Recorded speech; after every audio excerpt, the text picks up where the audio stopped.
Get your hands off me." The words came out cold, steady, cutting through the noise of the officers' club like a blade through silk. Commander Jake Morrison's grip tightened on the older woman's arm anyway, his fingers pressing into the navy blazer as he started to physically lift her from the chair. "I said move, lady. This table's reserved for people who actually serve this country, not. I'm going to give you exactly 3 seconds to remove your hand, Commander." Her voice dropped lower, quieter. But something in those dark eyes made his squadron go silent. 3, 2.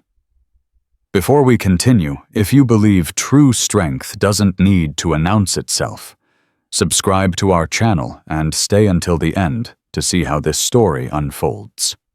Comment below with your city so we can see how far this tale of quiet power has traveled. Now, let's begin. 1. Commander Jake "Hammer" Morrison had been called a lot of things in his 15 years as a Navy fighter pilot. Cocky, aggressive, a natural-born killer in the cockpit. What he'd never been called was wrong. And he sure as hell wasn't wrong about this. The woman was in her late 50s, maybe early 60s. Asian features, graying hair pulled back in a simple bun. She wore civilian clothes, a plain navy blazer over a white blouse, no jewelry except a watch. She'd been sitting at the best table in the Pearl Harbor Officers Club for the last 40 minutes, tapping away at a laptop like she owned the place. She didn't belong here. "Last chance," she said, her accent barely noticeable.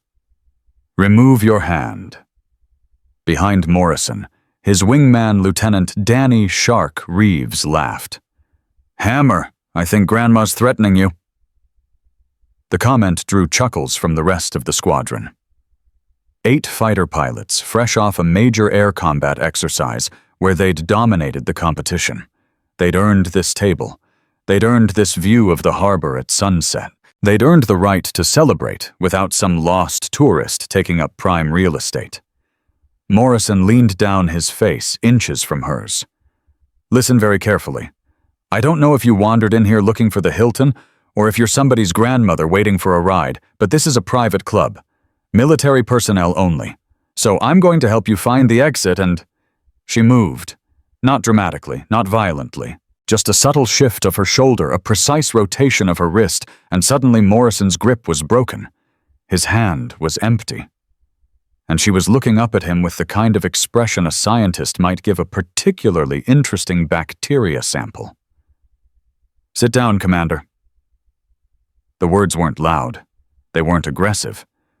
But something about the way she said them made Morrison's instincts scream danger in a way enemy fire never had. He didn't sit down. Instead, he straightened up, his face flushing red. "Okay, that's it. Security." The club manager, a nervous civilian named Peter Chen, came rushing over. He'd been watching the confrontation from behind the bar, clearly hoping it would resolve itself. "Commander Morrison, perhaps we can—" "Pete, who the hell let this woman in here? She's not military. She's not a dependent. And she just assaulted me." The woman made a sound. It might have been a laugh, but it was so quiet Morrison couldn't be sure. "Assaulted you," she repeated, her tone completely flat. "By defending myself from your unwanted physical contact. You broke my grip with some kind of martial arts move. I removed your hand from my person. There's a difference." She turned her attention back to her laptop. "Now, if you're finished with this performance, I have work to do." Shark stepped forward, his smile predatory. "Lady, I don't think you understand the situation here. We just wrapped the biggest air combat exercise in the Pacific. Our squadron placed first in every category. We're the best of the best. And this table," he gestured dramatically, "has been our spot for the last 3 years. So unless you've got stars on your collar or a congressional medal around your neck, you need to move." The woman finally closed her laptop, slowly, deliberately. When she looked up at Shark, her eyes were completely calm. "Your squadron placed first because Red Team was given outdated intelligence parameters and Blue Team was operating with a fuel constraint that would never exist in actual combat. You won a rigged exercise designed to boost pilot morale before the next deployment cycle. The silence that followed was deafening. Morrison felt his jaw tighten. How the hell would you know that? I read the after-action report, all 47 pages of it, including the classified annexes that explicitly stated the exercise parameters were adjusted to ensure a clear victor. She paused. You did fly well, Commander, but you didn't earn what you think you earned. Shark's face went purple. Who the fuck do you think you— Language, Lieutenant. The woman's voice didn't rise, but Shark stopped mid-sentence as if she'd slapped him. You're in a public establishment. Act like an officer. Morrison had had enough. He reached for her arm again, this time with both hands, intending to physically lift her out of the chair. He never made contact. The club manager stepped between them, his hands raised, his voice high and panicked. Commander, please, I'm sure we can work this out. Ma'am, perhaps if you'd be willing to move to another table, I'd be happy to comp your meal, and I'm not moving, Mr. Chen. The manager blinked. You know my name. I know everyone's name in this establishment, including Commander Morrison's, and Lieutenant Reeves's, and Captain Phillips over by the bar, who's pretending not to watch this embarrassment unfold because he's senior enough to know better than to get involved. Morrison glanced over his shoulder. Sure enough, Captain Phillips, a 20-year veteran who commanded the base's helicopter squadron, was suddenly very interested in his beer. This is insane, Morrison muttered. He pulled out his phone. Fine. You won't move. I'm calling the base MPs. They can explain trespassing charges to you. Put the phone away, Commander. Like hell I will. Put the phone away. Each word was a hammer strike. You're about to make a mistake that will define the rest of your career. Don't. Morrison laughed. Actually laughed. Is that a threat? Because I've got 8 witnesses here who'll testify that you've been belligerent, disruptive, and the lights went out, not just in the club, everywhere. Through the floor-to-ceiling windows overlooking Pearl Harbor, Morrison watched as every light on every ship, every building, every street lamp went dark in a cascading wave. The sudden absence of electrical hum was replaced by something worse, the rising wail of emergency sirens. Then the backup generator kicked in, bathing the club in harsh red emergency lighting. And then the PA system crackled to life with a sound that made every military person in the room go rigid. Attention all personnel. Condition 1. Security alert. This is not a drill. All personnel report to emergency stations. Harbor is in complete lockdown. Repeat, this is not a drill. For a moment, nobody moved. The message was still repeating when Morrison's phone buzzed. He looked down at the screen. Flash traffic. All personnel, unidentified vessels, approaching harbor. Possible hostile intent. Communications compromised. Stand by for orders. Jesus Christ, Shark whispered. The club erupted into controlled chaos. Pilots grabbed their phones. Senior officers started barking orders. Junior enlisted personnel looked around in confusion, waiting for direction. Morrison's training kicked in. He turned to his squadron.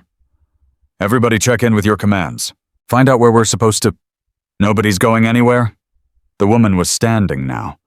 She'd moved so quietly that Morrison hadn't noticed. She was shorter than him by a good 6 inches, maybe 5'4", and she was looking at the panicked crowd with the kind of expression a disappointed teacher might wear.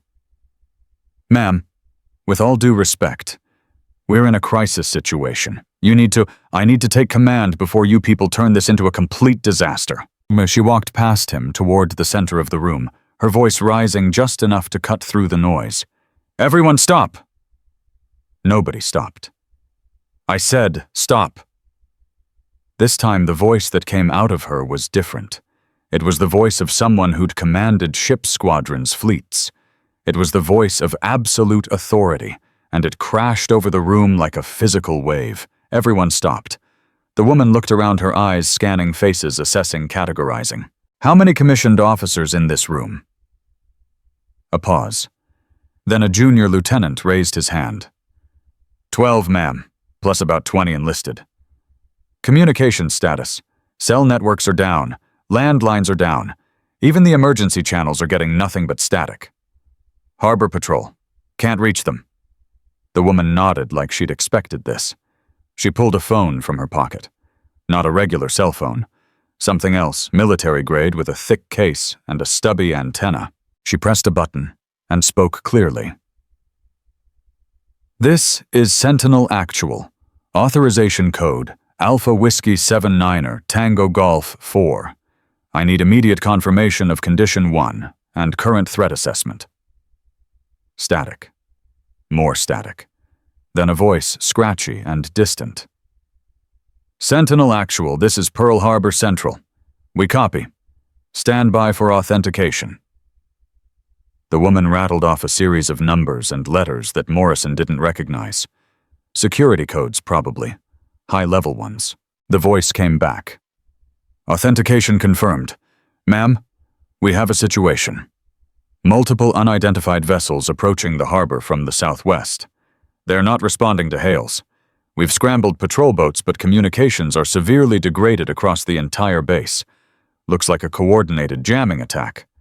Admiral Henderson is en route to the command center, but his motorcade is stuck in lockdown traffic. I need a direct tactical channel to Harbor Defense Command and the senior officer on station at Ford Island. Can you establish that? We can try, ma'am, but try harder. Sentinel Actual out. She clipped the phone back to her belt and turned to face the room. Listen carefully. I'm going to say this once. This lockdown is going to last at least 30 minutes, possibly longer. In that time, this building will be one of the most vulnerable points on the entire base. We have civilians, we have junior personnel, and we have exactly 0 hardened defensive positions. Morrison found his voice. Who the hell are you to... Commander Morrison, I want you and your pilots to secure every entrance to this building. Front-back service entrance, kitchen delivery. No one comes in or out without authorization. Understood. I don't take orders from... You do now. Move.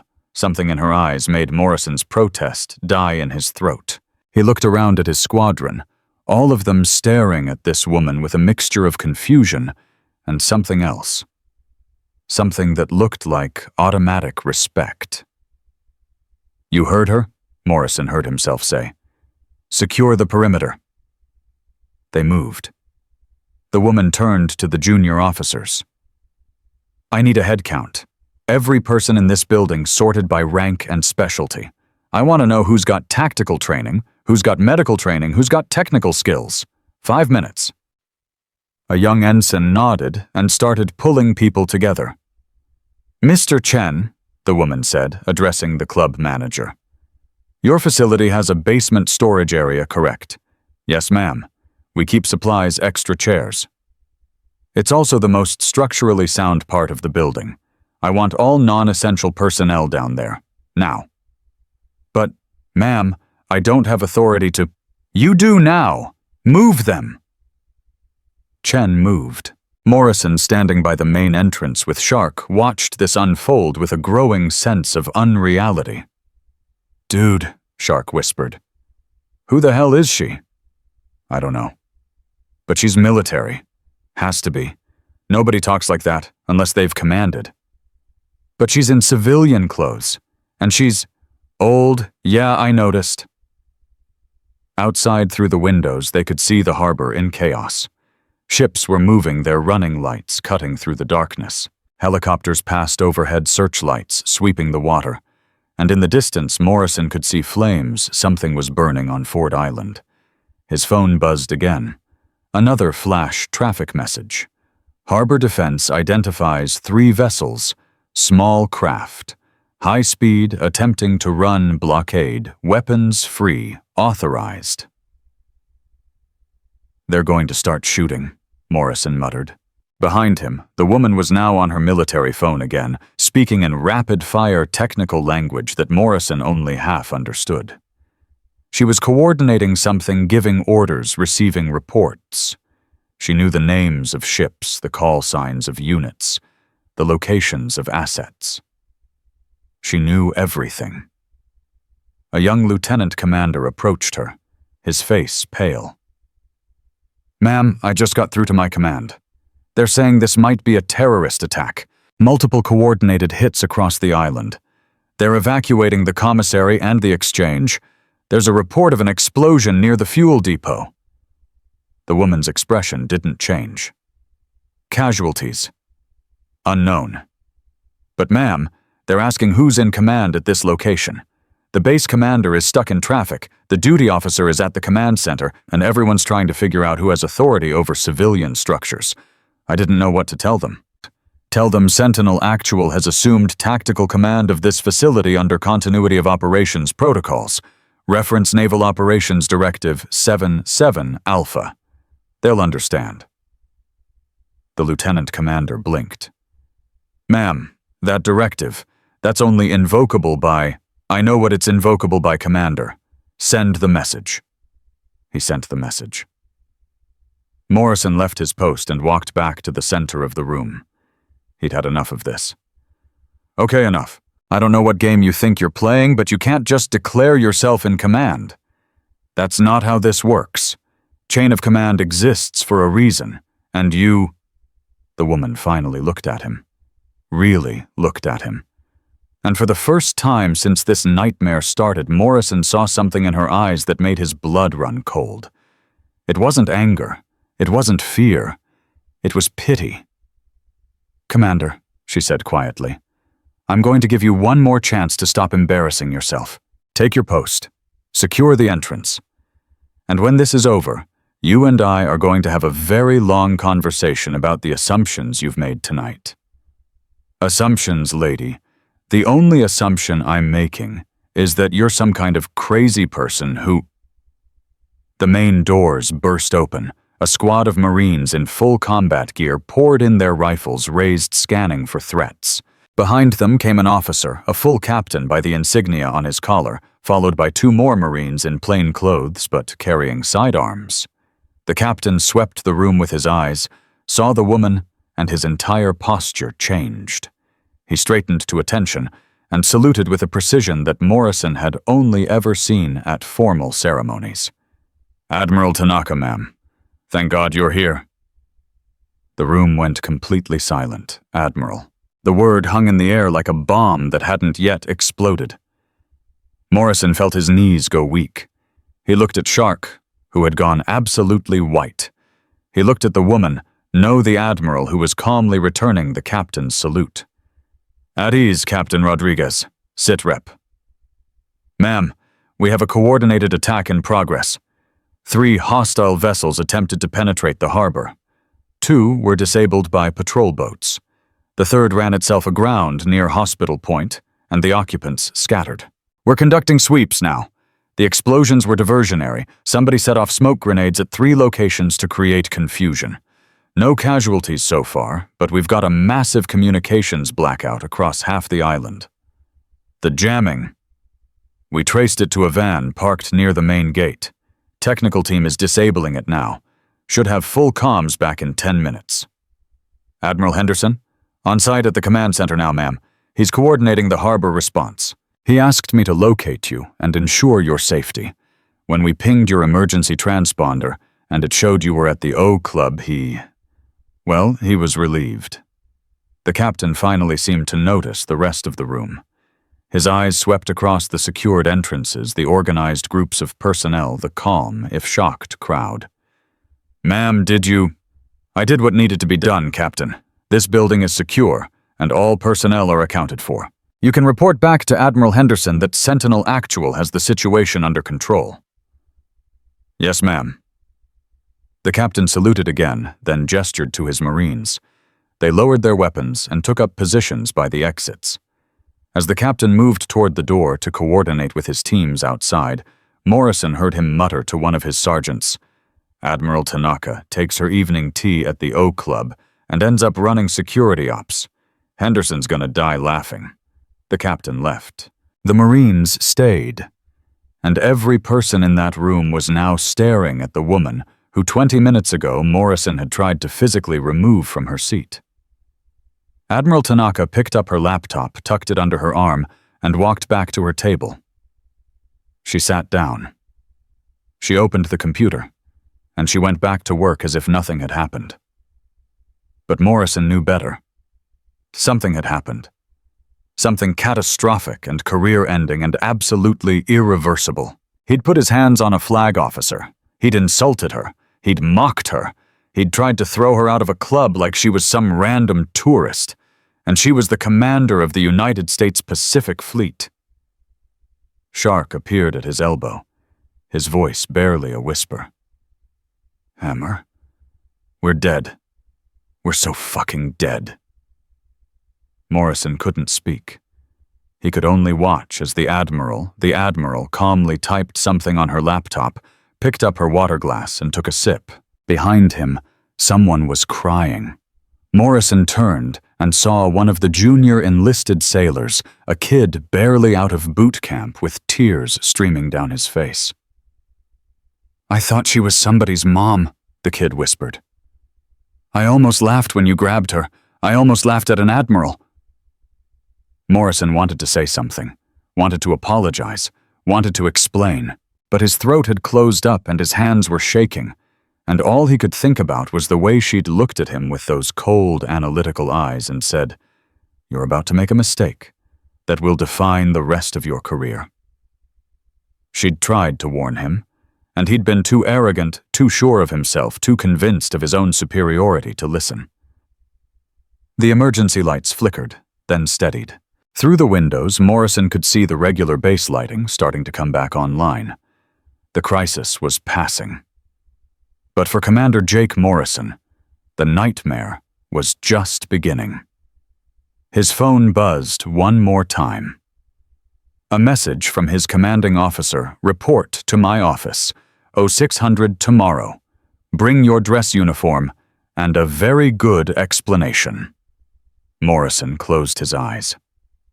Behind him, Admiral Tanaka continued working as calm and undisturbed as if this were any other Thursday evening. And somewhere in the dark corners of the club, Morrison swore he could hear someone laughing. The next 30 minutes crawled by like a death march. Morrison stayed at his post by the main entrance, watching the Marines coordinate with base security outside. His hands had stopped shaking, but only because he'd clenched them into fists so tight his knuckles had gone white. Every few minutes someone would walk past him. Another officer, an enlisted sailor, even the damn club manager, and he'd see it in their eyes. That mixture of horror and schadenfreude. The look people gave when they witnessed a career immolate in real time. Shark kept trying to talk to him. "Hammer, listen. Maybe it's not as bad as..." "Shut up. I'm just saying she hasn't actually said anything to you since..." "I said shut up, Danny." But Shark was right about one thing. Admiral Tanaka hadn't spoken another word to Morrison, hadn't even looked at him. She sat at her table working on her laptop, occasionally taking calls on that military phone, her face a mask of professional calm. Every so often, an officer would approach her always with the proper respect, always with a salute, and she'd give them orders or information in that same quiet, authoritative voice. She'd transformed the officers' club into a functioning command post, and she'd done it without raising her voice once. Morrison had never felt smaller in his life. "Commander Morrison." He spun around. Captain Rodriguez was standing there, his expression carefully neutral. "Sir, Admiral Tanaka would like to speak with you, privately." Rodriguez gestured toward a small conference room off the main dining area. "After you." Morrison's stomach dropped through the floor. This was it. The reckoning. He walked toward the conference room, feeling like a condemned man heading for the gallows.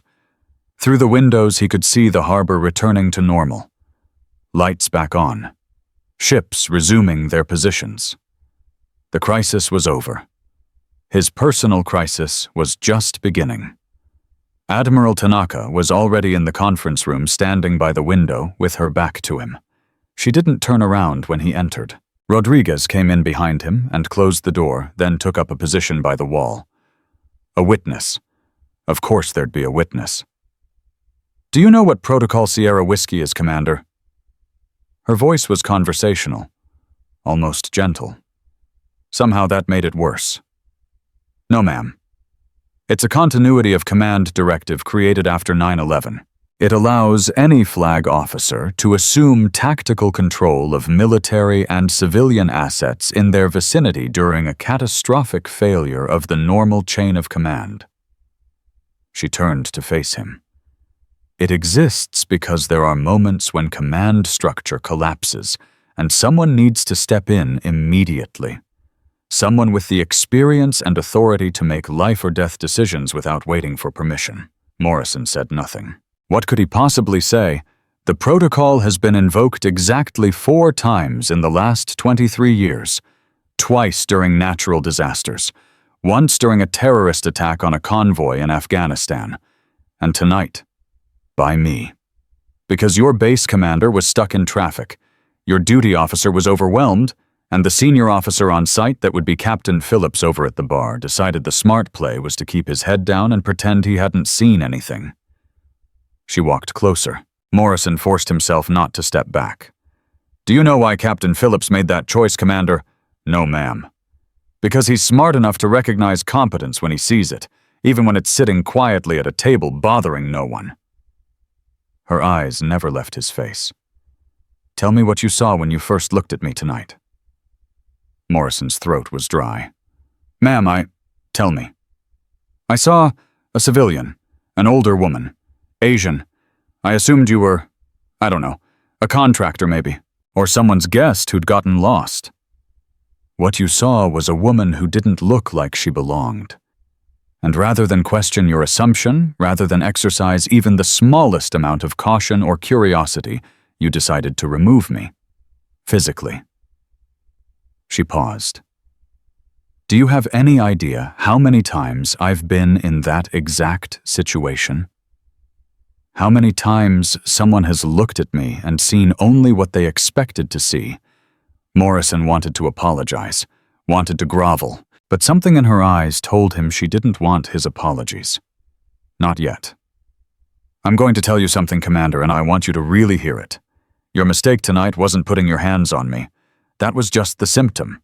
Your mistake was the 30 seconds before that when you looked at a stranger and decided you knew everything about them based on their appearance. That's the mistake that gets people killed in combat. That's the mistake that ruins careers, destroys teams, and undermines everything we're supposed to stand for." She turned to Captain Rodriguez. "Captain, what's Commander Morrison's flight record?" Rodriguez didn't hesitate. "Outstanding, ma'am. 1,500 hours in F-18s, 3 combat deployments, multiple commendations. He's one of the finest pilots in his squadron. And his leadership record. Excellent in the cockpit, popular with his team, high marks on his last 3 fitness reports." Admiral Tanaka nodded slowly. "So we have a highly skilled officer with genuine leadership potential who just committed an act of such profound stupidity that it should, by all rights, end his career." She looked back at Morrison. "The question is, what do we do about it?" Morrison found his voice. "Ma'am, I know there's no excuse for what I did. I'm prepared to accept whatever consequences." "Are you?" "Because the consequences for assaulting a flag officer include court-martial, dishonorable discharge, and possible prison time. Is that what you're prepared to accept?" The word prison hit him like a physical blow. He'd thought about losing his wings, losing his rank, losing his career. He hadn't thought about prison. "However," Admiral Tanaka continued, "Captain Rodriguez and I have been discussing alternatives. Haven't we, Captain?" "Yes, ma'am." "Tell me, Commander, do you know why I was sitting at that table tonight?" The question threw him. "No, ma'am," I was reviewing the after-action report from your air combat exercise, the one where you placed first. I was trying to decide whether to recommend your squadron for accelerated deployment or send you back for additional training. She let that sink in. Your flying was excellent, truly exceptional, but your tactical decision-making showed some concerning gaps. You took unnecessary risks. You prioritized individual glory over team safety. And in 3 separate engagements, you made assumptions about enemy capabilities that would have gotten you killed in actual combat. Morrison felt sick. She'd been evaluating him, his entire squadron, and he'd tried to throw her out. The report I was going to write would have been critical but fair. It would have highlighted your skills while noting areas for improvement. Now I have to write a very different kind of report. She paused. Unless. That single word hung in the air like a lifeline. Unless what, ma'am? Unless I can be convinced that tonight's incident taught you something, that you're capable of growth, that the Navy's investment in you isn't going to be wasted on an officer who can't see past his own biases. Rodriguez spoke up. Admiral Tanaka is offering you an alternative to court-martial, Commander, but it's going to require you to do something most officers find impossible. What's that, sir? Admit you were wrong, publicly, repeatedly, for the next 3 years. Morrison blinked. I don't understand. Admiral Tanaka walked back to the window. The Pacific Fleet has a problem, Commander. We have an institutional culture that values aggression and confidence, which is good. But we also have a culture that sometimes mistakes arrogance for confidence and prejudice for instinct. We have brilliant young officers who make the same mistake you made tonight, over and over. They look at someone who doesn't fit their image of what a warrior should be, and they discount them, disrespect them, overlook them. She turned back. I want you to help me fix that problem. How, ma'am? By becoming a cautionary tale, by standing in front of junior officers and telling them exactly what happened tonight, every embarrassing detail, every stupid assumption, and then by teaching them how to do better. She walked closer again. Captain Rodriguez is launching a new training program on unconscious bias, cultural competency, and professional respect. It's going to be mandatory for every officer in the Pacific Fleet, and you're going to be his primary instructor. Morrison felt his mouth fall open. Ma'am, I'm a pilot, not a... You're whatever I need you to be, Commander. And right now I need you to be a teacher. Someone who can look other cocky, confident pilots in the eye and say, I was you. I thought I knew everything.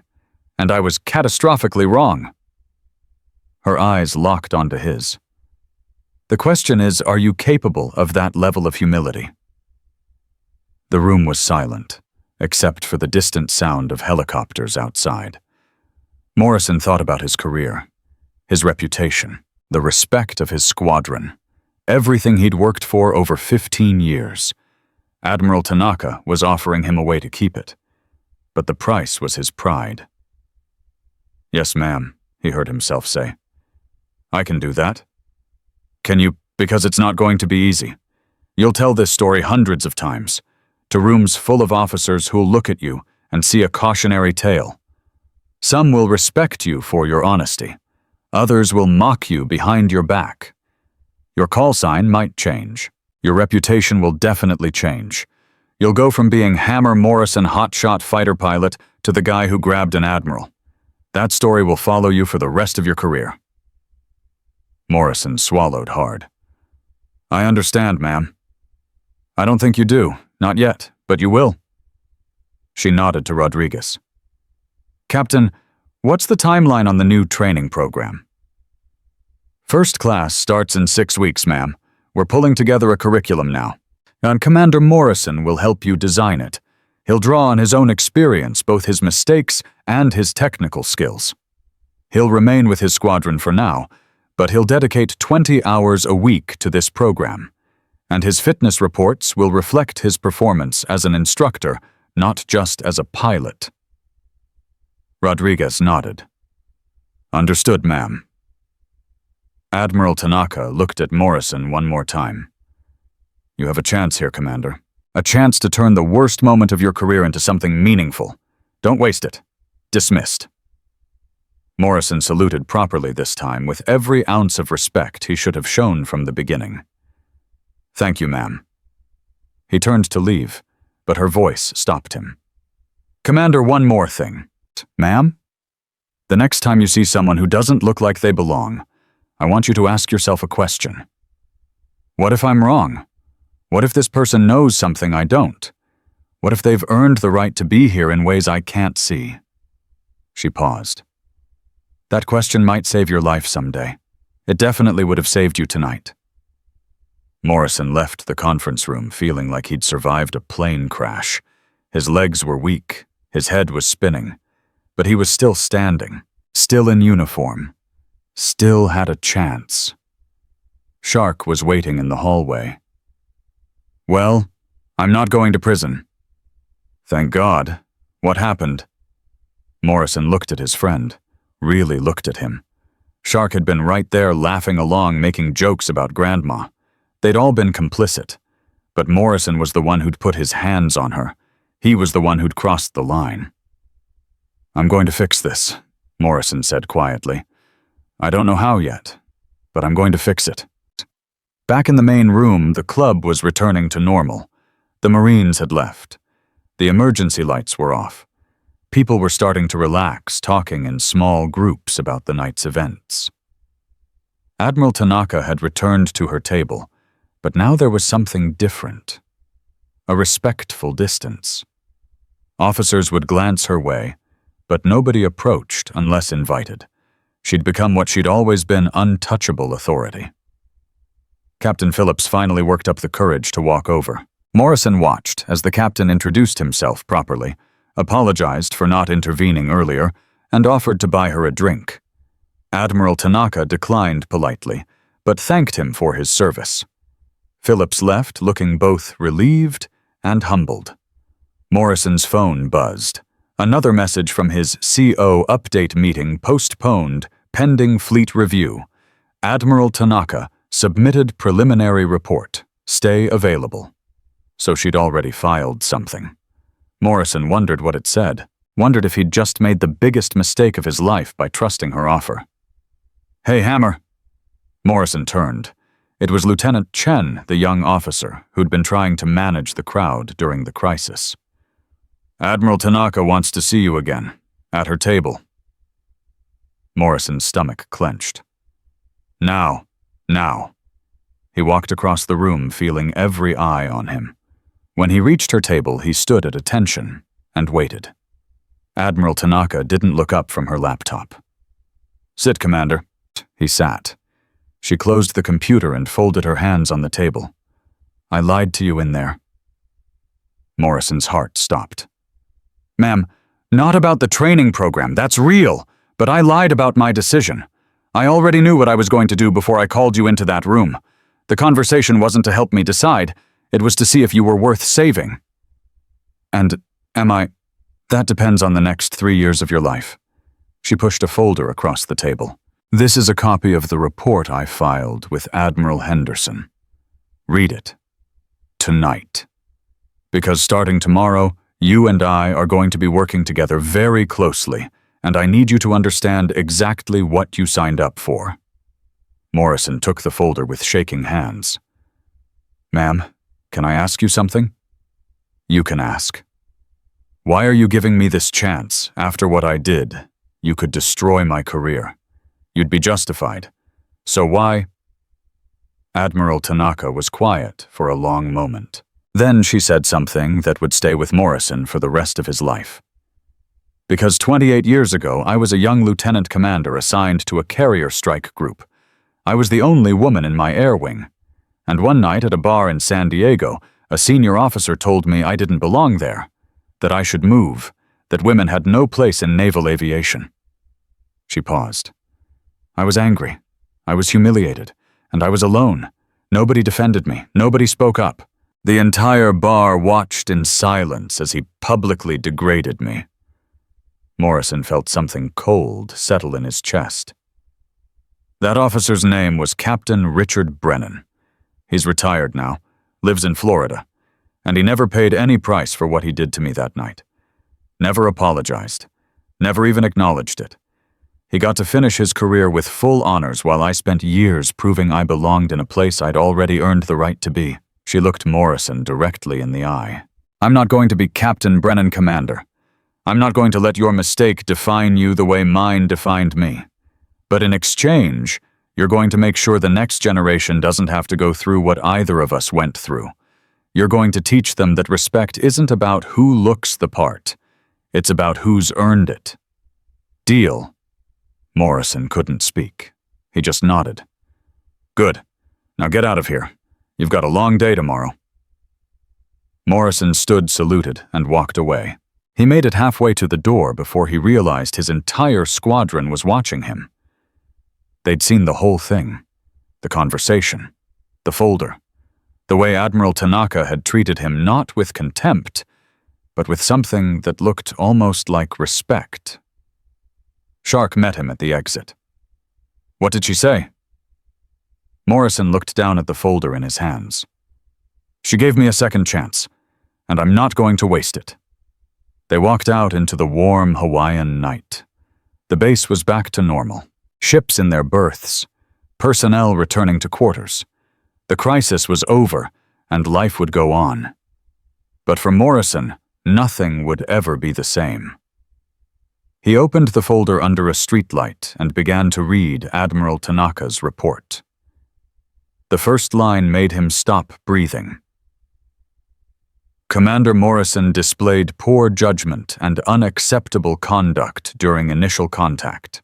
However, upon being presented with evidence of his error and given the opportunity for growth, he demonstrated the capacity for self-reflection that is the hallmark of a developing leader. Recommend assignment to Pacific Fleet Cultural Competency Training Program as primary instructor, effective immediately. She'd saved him.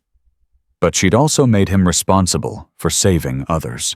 Morrison closed the folder and looked up at the stars. Somewhere out there, Admiral Tanaka was probably having her evening tea, working on another report, preparing for another day of command.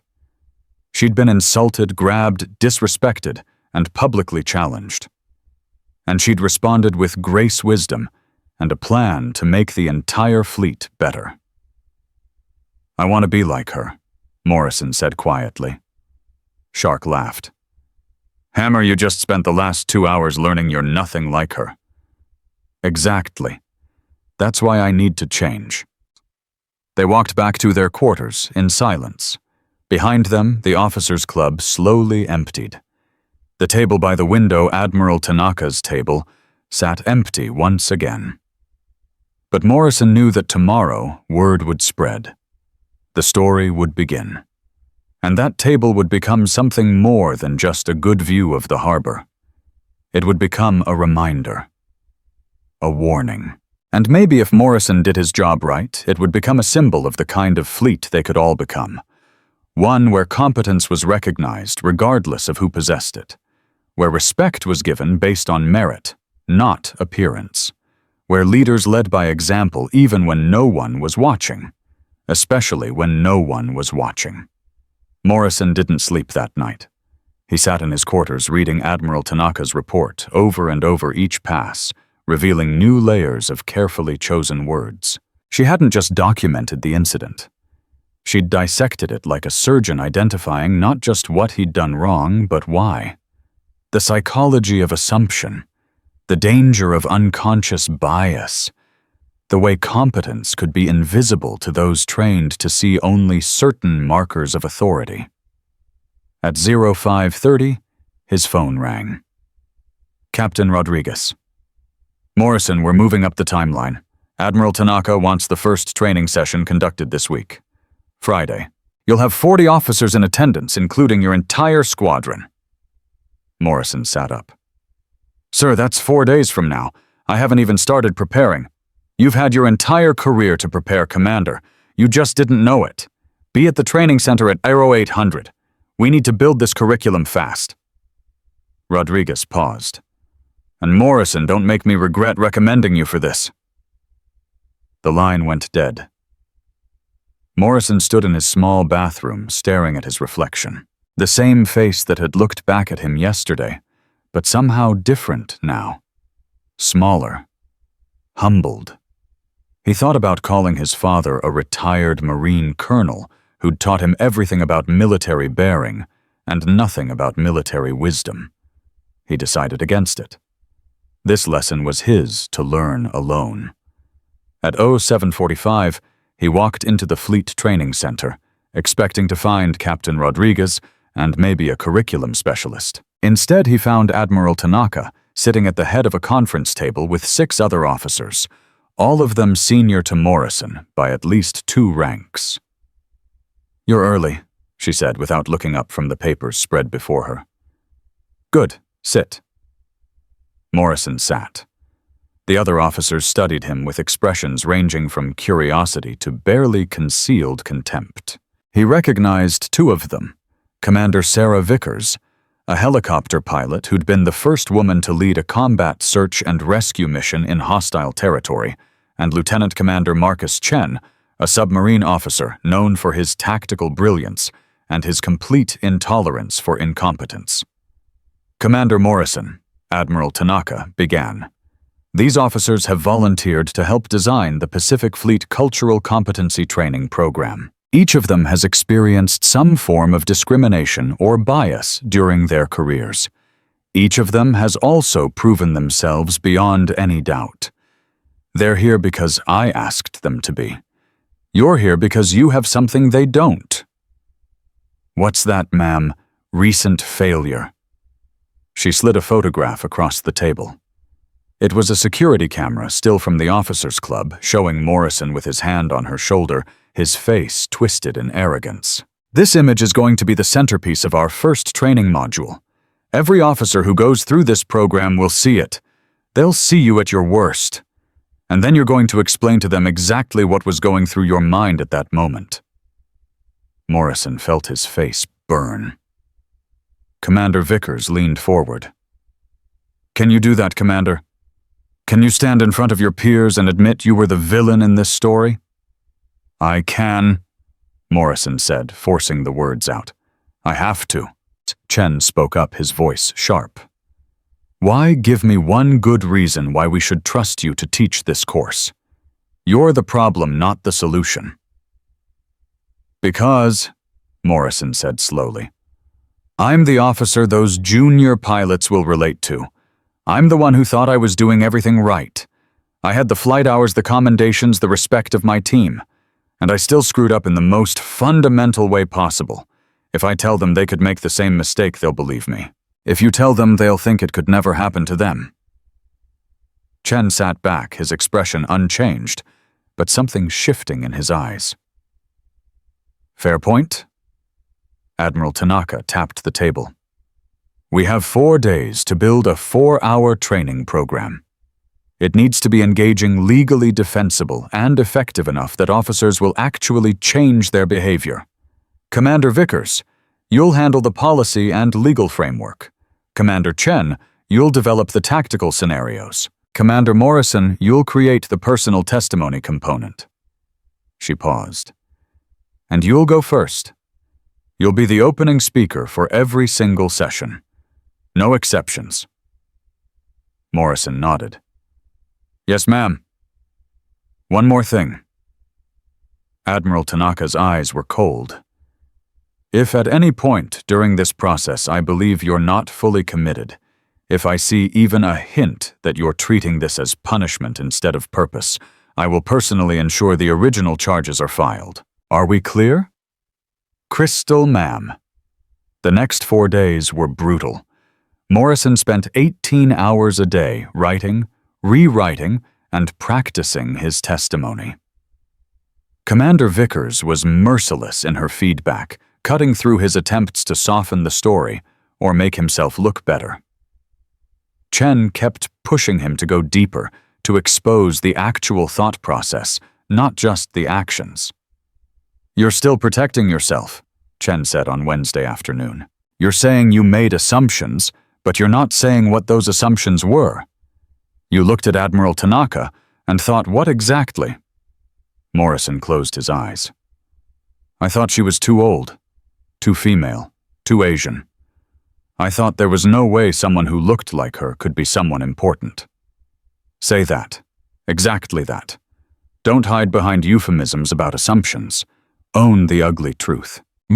Thursday night, Morrison stood in front of a mirror in an empty classroom, running through his presentation for the 100th time. His phone buzzed. A text from Shark. Heard about tomorrow. The whole base is talking about it. You sure about this? Morrison typed back. No, but I'm doing it anyway. Friday morning arrived with the weight of execution day. Morrison put on his dress uniform, checked every detail twice, and walked to the training center feeling like he was heading into combat. Except in combat, he knew what to do. He was trained for that. This was different. The auditorium was already full when he arrived.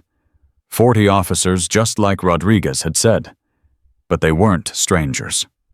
Morrison recognized at least 15 of them. Squadron mates, fellow pilots he'd competed against, junior officers he'd mentored. They were all watching him, with expressions of confusion, curiosity, and in some cases, barely hidden glee. Admiral Tanaka stood at the back of the room. She gave him a single nod. Morrison walked to the podium.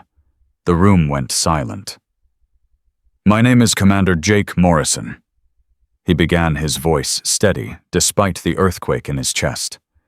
And 4 days ago I committed an act that should have ended my career. I'm going to tell you exactly what I did, why I did it, and what it taught me. And I'm going to start by showing you this. He clicked the remote. The security camera image appeared on the screen behind him. 40 officers stared at the photo of Morrison grabbing Admiral Tanaka's shoulder. That's me, Morrison said. That's Admiral Keiko Tanaka, commander of the United States Pacific Fleet. And that's the moment I proved that no amount of flight hours or combat experience can protect you from stupidity. A few nervous laughs. Morrison didn't smile. I'm going to walk you through every decision I made that led to that moment. I'm not going to make excuses. I'm not going to ask for sympathy. I'm going to tell you the truth.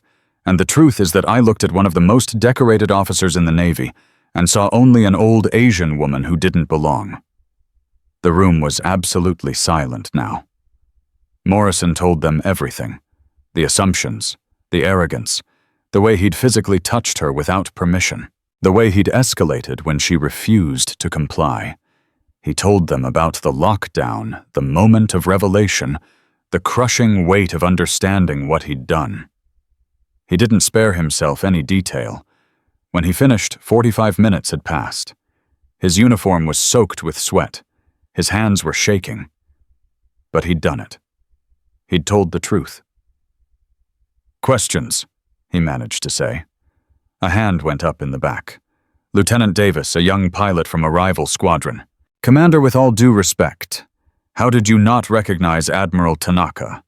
Her photo is in every command building on this base. Morrison nodded. I've asked myself that same question. The answer is that I wasn't looking for her. I saw what I expected to see, and I stopped looking. That's how bias works. It's not about what's in front of you. It's about what your brain decides to show you. Another hand. Commander Patricia Williams, a logistics officer with 20 years of service. What would you have done differently? Everything, Morrison said immediately. I would have approached respectfully. I would have asked if she needed assistance instead of assuming she needed to leave. I would have exercised basic courtesy. But most importantly, I would have remembered that the uniform doesn't define the officer. The officer defines the uniform. A third hand. Morrison's stomach dropped. It was Shark. Commander Morrison, you and I have been friends for 8 years. I've flown with you, deployed with you, trusted you with my life. How do I know you've actually changed?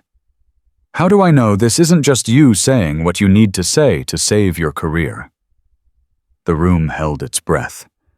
Morrison looked at his friend and saw the real question behind the words. Are you still the guy I knew, or have you become something else? You don't know, Morrison said quietly. I don't even know yet. The only way either of us will know is by watching what I do over the next 3 years. Words are easy, Danny. Change is hard. Ask me that question again in a year. If I haven't changed, call me out. Publicly. Because that's what friends do. Shark nodded slowly and sat down. Admiral Tanaka stepped forward from the back of the room. Commander Morrison, thank you for your testimony. Officers, you've heard a first-hand account of how unconscious bias can compromise judgment. Now, we're going to break into small groups and work through similar scenarios.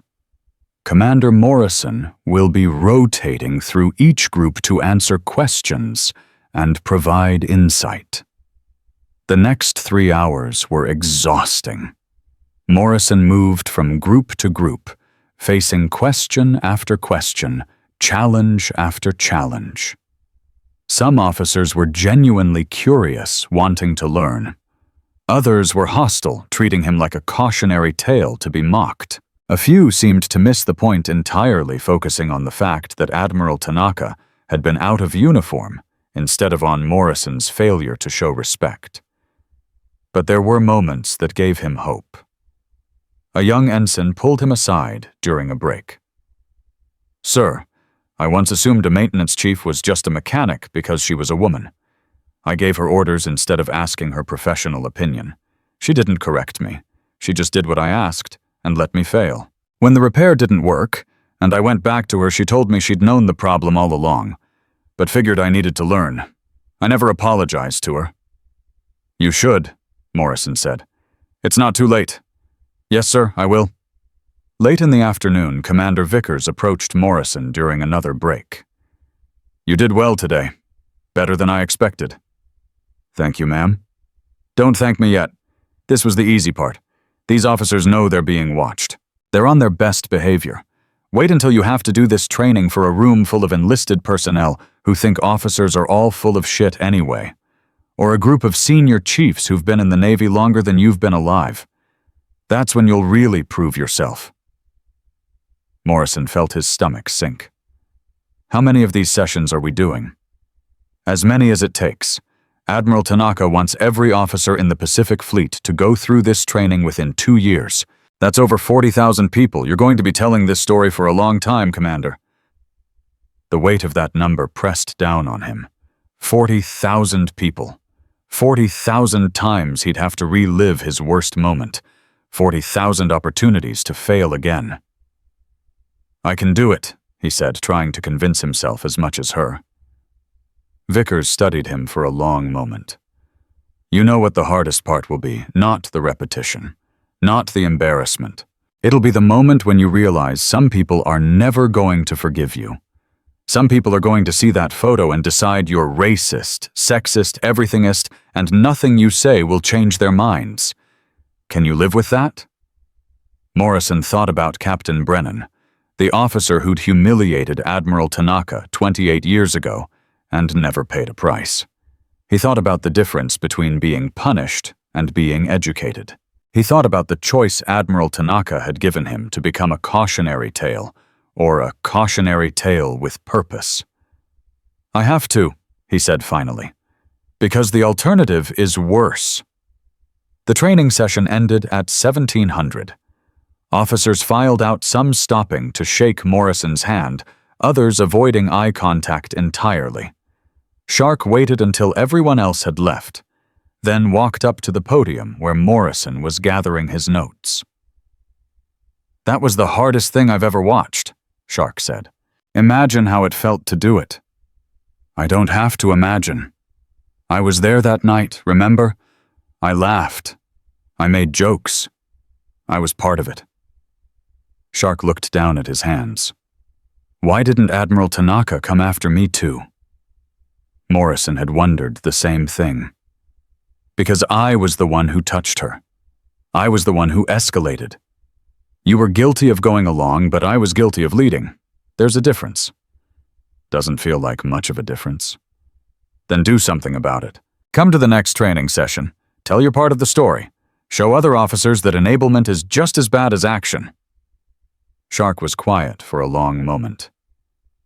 "You've changed, Hammer. I don't know if it's real yet, but something's different." "Good, because the old me almost destroyed both our careers." They walked out together into the late afternoon sun. The base was bustling with the normal end-of-day activity. Sailors heading to dinner, officers finishing paperwork, life going on as it always did. But for Morrison, everything had shifted. He saw people differently now. That senior chief walking past, what assumptions was Morrison making about him? That young female ensign, was he discounting her because of her age or gender? The questions wouldn't stop. They'd become a permanent filter in his mind. "Commander Morrison." He turned. Admiral Tanaka was standing by her vehicle, a simple sedan with government plates. She gestured for him to approach. Morrison walked over, suddenly nervous again. "Ma'am, you did well today. Your testimony was honest and effective. Several officers approached me afterward to discuss their own experiences with bias. That's exactly the conversation we need to be having." "Thank you, ma'am.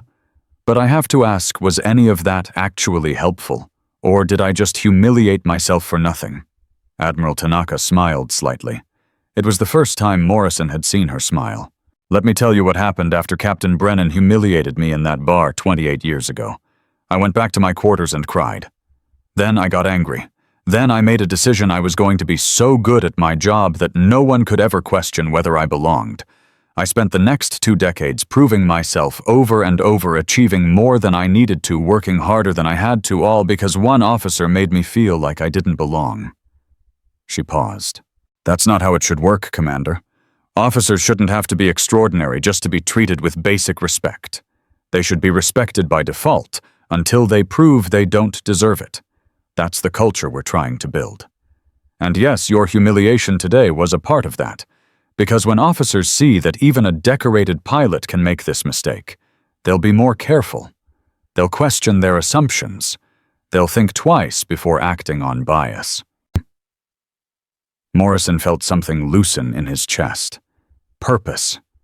That's what this was. Not punishment, but purpose. "I won't let you down, ma'am." "You already did that once, Commander. Don't do it again." She opened her car door, then paused. "One more thing. Your friend Lieutenant Reeves. He came to me after the session. He wants to participate in the next training. He said he's ready to own his part in what happened." Morrison felt a surge of pride. "He's a good officer, ma'am. He just needed to see someone lead by example." "Then make sure you keep leading, Commander, because this is just the beginning." She drove away, leaving Morrison standing in the parking lot as the sun set over Pearl Harbor. In the distance, he could see the memorial for the USS Arizona, a reminder of a day when assumptions had been shattered and the world had changed forever.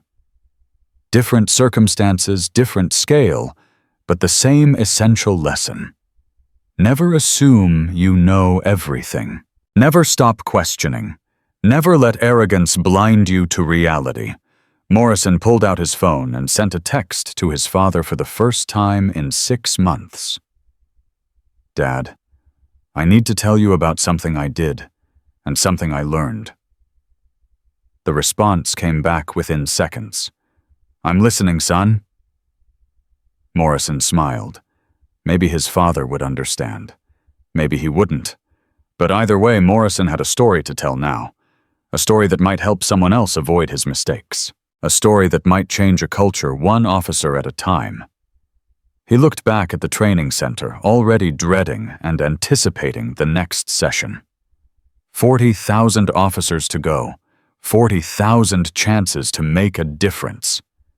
He started walking toward his quarters, his mind already working on how to improve the presentation, how to answer the harder questions, how to reach the officers who wouldn't want to listen. The hardest battles Morrison was learning weren't fought in the sky or on the sea. They were fought in rooms like the one he'd just left. In moments of uncomfortable truth. in the space between who you were and who you needed to become. And for the first time in his career, Morrison felt like he was fighting a battle that actually mattered. 6 months later, Morrison stood in front of his 19th training session, this time aboard the USS Ronald Reagan, somewhere in the South China Sea. The ship's crew had packed the hangar bay with over 200 personnel, from fresh ensigns to salty master chiefs who'd seen everything twice. Morrison had learned to read the crowd in the first 30 seconds. This group was skeptical, arms crossed, faces hard. They'd heard the story already through the rumor mill, and they'd decided he was just another officer covering his ass. He'd have to win them over the hard way. "My name is Commander Jake Morrison, and I grabbed a 4-star admiral because I thought she was somebody's lost grandmother." He paused. "Before you decide I'm just here to check a box and move on with my life, let me tell you what happened yesterday." That got their attention. This was new. Morrison never deviated from the script. "Yesterday I was walking through the North Island commissary when I saw a woman in her 60s struggling with a shopping cart full of groceries. She was small Asian, moving slowly. My first instinct was to help her. My second instinct was to assume she needed help because she looked weak." Morrison let that sink in. "So I asked her if she needed assistance, politely, respectfully, and she smiled and said no thank you, she was fine. I said have a good day and walked away. End of story." He clicked to the next slide. Except 30 seconds later, I saw her loading those groceries into a truck with a retired Navy admiral sticker on the bumper. She'd been a flight surgeon for 30 years, 3 deployments, more medical experience than I'll ever have. And there I was, assuming she was helpless because of how she looked. Morrison looked out at the crowd. "That's the disease we're fighting, people. It doesn't go away just because you get embarrassed once. It's always there. Always whispering in your ear. Always trying to sort the world into categories that make sense to your limited experience. The only cure is constant vigilance, constant questioning, constant humility." A Master Chief in the front row raised his hand. Morrison recognized him, Senior Chief Marcus Wade, a legend in the submarine community. "Commander, with all due respect, this sounds like a bunch of politically correct horseshit designed to make us feel bad about trusting our instincts. In combat, I need to make split-second decisions. I don't have time to second-guess myself." Morrison had been waiting for this question for 6 months. "You're absolutely right, Senior Chief. In combat, you trust your training and your instincts. But we're not talking about combat decisions. We're talking about garrison decisions. Social decisions. The decision to respect or disrespect a fellow service member based on superficial characteristics. Those aren't split-second tactical calls. Those are character failures, and they happen because we're lazy." Wade's expression didn't change. "You calling me lazy, Commander?" "I'm calling all of us lazy, including me. It's easier to make assumptions than to engage with people as individuals. It's easier to rely on stereotypes than to treat every interaction as a fresh opportunity to learn something." Admiral Tanaka didn't need me to recognize her rank. She needed me to recognize her humanity. I failed at that basic level, and it had nothing to do with combat instincts and everything to do with character. Wade sat back, still skeptical, but listening. The session continued for another 3 hours. Morrison told the story, fielded questions, led breakout discussions. It was exhausting work, but he'd gotten better at it. He knew which details to emphasize, which questions would come up, how to handle resistance without becoming defensive. When it ended, a young lieutenant approached him. Her name tag read Nguyen. She waited until everyone else had left before speaking. "Commander, that story you told about the commissary, was that woman really an admiral?" "Retired, yes. I looked her up afterward. And you still almost treated her like she was helpless." "I did." Lieutenant Nguyen looked down at her hands. "My mother served in the South Vietnamese Navy before the fall of Saigon. She was an intelligence officer, spoke 4 languages, helped evacuate thousands of people. She's in her 70s now and lives near the base. Last month, someone at the gate assumed she was there to clean the base commander's house. They directed her to the service entrance. She was actually there for a ceremony honoring her service. Morrison felt something twist in his chest. Did she report it? No, she's used to it. She says that's just how the world works. Nguyen looked up, her eyes bright with unshed tears. But it doesn't have to work that way, does it? That's what you're saying. That's exactly what I'm saying. Your mother earned respect through her service. She shouldn't have to keep proving it every single day. Nguyen nodded. Thank you, Commander, for being willing to admit you were wrong. It gives the rest of us permission to do the same. She left, and Morrison stood alone in the hangar bay, feeling the weight of those words. Permission to be wrong. Permission to grow. Permission to become better than you were. His phone buzzed. A message from Captain Rodriguez. Need you back at Pearl ASAP. Admiral Tanaka wants to brief you on something. Flying you out tonight? Morrison felt a familiar flutter of anxiety. Every interaction with Admiral Tanaka still carried the weight of judgment. He wondered if that would ever change. The flight back to Hawaii took 6 hours. Morrison tried to sleep, but couldn't. He kept thinking about Lieutenant Nguyen's mother, about all the veterans who'd served with honor and were still fighting for basic respect. The Navy liked to talk about tradition and heritage, but sometimes tradition was just another word for comfortable prejudice. He landed at Pearl Harbor at 300 and went straight to his quarters for a shower and a change of uniform. At 0645, he reported to Admiral Tanaka's office in the Pacific Fleet Headquarters building. She was already at her desk, reading something on her tablet. Commander Morrison, thank you for returning on short notice. Of course, ma'am. What can I do for you? Admiral Tanaka set down her tablet. The training program has been running for 6 months. We've processed over 8,000 officers and enlisted personnel. The feedback has been overwhelmingly positive. Incidents of reported bias-related complaints are down 37% across the fleet. Exit surveys show that 92% of participants found the training valuable and would recommend it to others. Morrison felt something unclenching in his chest. That's good, ma'am. It's better than good. It's unprecedented. Do you know what's causing the success? The curriculum Commander Vickers and her team did an excellent job. It's you, Commander.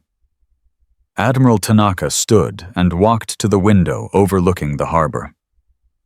People connect with your story because it's real, because you're not some abstract example in a textbook. You're a living, breathing reminder that good people can make terrible mistakes and that those mistakes don't have to define them. Morrison didn't know what to say. He'd been so focused on the work, on the repetition, on the constant self-examination, that he hadn't stopped to consider whether it was actually making a difference.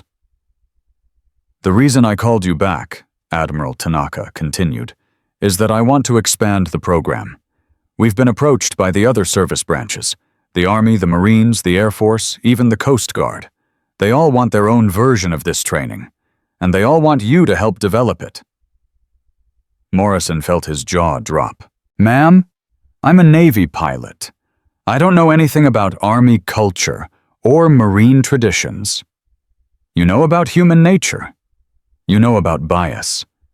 And most importantly, you know how to own your failures in a way that inspires others to examine their own. She turned to face him. This is bigger than one service branch, Commander. This is about changing military culture across the entire Department of Defense. And it starts with people like you being willing to stand up and say, I was wrong, and here's what I learned. Morrison thought about the Master Chief on the Reagan, about Lieutenant Nguyen and her mother, about all the service members who'd shared their stories with him over the last 6 months. Stories of being underestimated, overlooked, disrespected. The pattern was everywhere in every branch, at every rank. What would this mean for my career, ma'am? I'm still a pilot. I still have flight hours to maintain qualifications to keep current. You're being promoted, Commander. As of next month, you'll be Captain Morrison. Your new assignment is Special Assistant to the Pacific Fleet Commander for Cultural Transformation. You'll report directly to me. You'll continue the training program, but you'll also be developing policy recommendations, conducting research, and serving as a liaison with the other services. The room spun. Captain. He was being promoted. After everything he'd done after the humiliation and the public confession, Admiral Tanaka was promoting him. I don't understand, ma'am. I thought this was punishment. It was education, Captain. And you've proven you learned the lesson. Now it's time to teach it on a larger scale. Admiral Tanaka returned to her desk. I won't lie to you. This assignment will be controversial. Some people will say you don't deserve the promotion. Others will say I'm rewarding bad behavior. You'll face criticism, pushback, and outright hostility. Are you prepared for that? Morrison thought about the last 6 months. The grueling travel schedule. The hostile audiences. The constant vulnerability of standing in front of hundreds of people and admitting his worst moment. If he could survive that, he could survive anything. Yes, ma'am. I'm prepared. Good.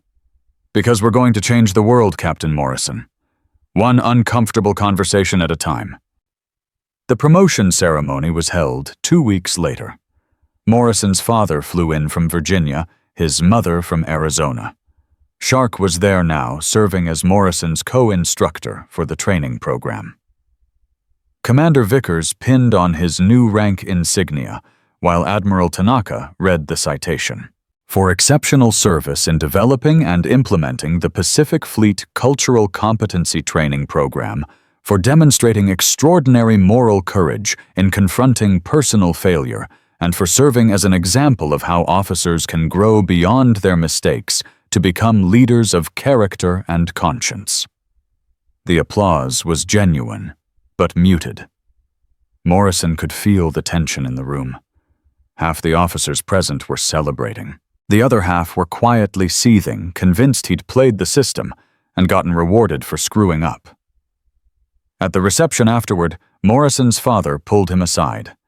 Colonel Morrison was a hard man, carved from the old-school Marine Corps tradition of silent strength and unwavering confidence. I read the report, his father said without preamble, about what you did, what you said to that admiral. Morrison braced himself. His father had never been one for forgiveness or understanding. He believed in consequences, in paying your dues, in suffering, in silence. I'm proud of you, son. Morrison blinked. What? I'm proud of you. Not for what you did, for what you did after. For standing up there and telling the truth, even when it hurt. That takes more courage than any combat mission. His father's voice cracked slightly. I wish I'd had that courage when I was your age. Dad, what are you talking about? The colonel looked out the window at the harbor. 1987. I was a captain commanding a rifle company. We had a female Marine join us, one of the first to serve in a combat support role. I let my men give her hell. I told myself it was just part of the culture, just how things were. She lasted 3 months before she requested a transfer. I never apologized, never acknowledged that I failed her as a commanding officer. Morrison had never heard this story. His father never talked about failures. I carried that with me for 35 years, Jake. Every time I see a female Marine excel, I think about that young woman and wonder what she could have accomplished if I'd protected her instead of enabling her tormentors. The colonel turned to face his son. You've got a chance to make sure the next generation doesn't make our mistakes. Don't waste it. They stood in silence for a long moment. Then Morrison's father did something he'd never done before in public. He hugged his son. I'm proud of you, he repeated. Don't ever forget that. The reception continued around them. Morrison caught Admiral Tanaka watching from across the room. She raised her glass slightly in acknowledgement, then turned back to her conversation with the base commander. Shark appeared at Morrison's elbow. "Captain Morrison? Has a nice ring to it?" "Feels weird. Everything about the last 6 months has been weird, Hammer. Might as well embrace it." Shark paused. "I got my orders today. I'm being assigned to Naval Academy as an instructor. They want me to develop a leadership ethics curriculum using our training program as the foundation." Morrison felt a surge of pride. "That's incredible, Danny. You earned it." "We earned it. You showed me that there's more than one way to serve. That teaching can be just as important as flying." When Shark glanced around to make sure no one was listening. "I'm scared, man. What if I'm not good at it? What if I can't connect with midshipmen the way you connect with officers?" "You'll figure it out. Just do what I did. Start by telling the truth about your failures. The rest will follow." Over the next 3 months, Morrison threw himself into his new role with an intensity that bordered on obsession. He traveled to Army bases, Marine Corps installations, Air Force wings, and Coast Guard stations. He met with senior leaders, developed new curriculum, refined the training approach for different military cultures. Everywhere he went, the pattern was the same: initial resistance, followed by grudging respect, followed by genuine engagement. But the real breakthrough came at Fort Bragg during a training session for special operations personnel. These were the hardest audiences, operators who'd seen and done things Morrison could only imagine, who had no patience for what they perceived as soft skills training. Morrison was halfway through his presentation when a Green Beret sergeant major stood up and walked out. No explanation. Just left. Morrison paused.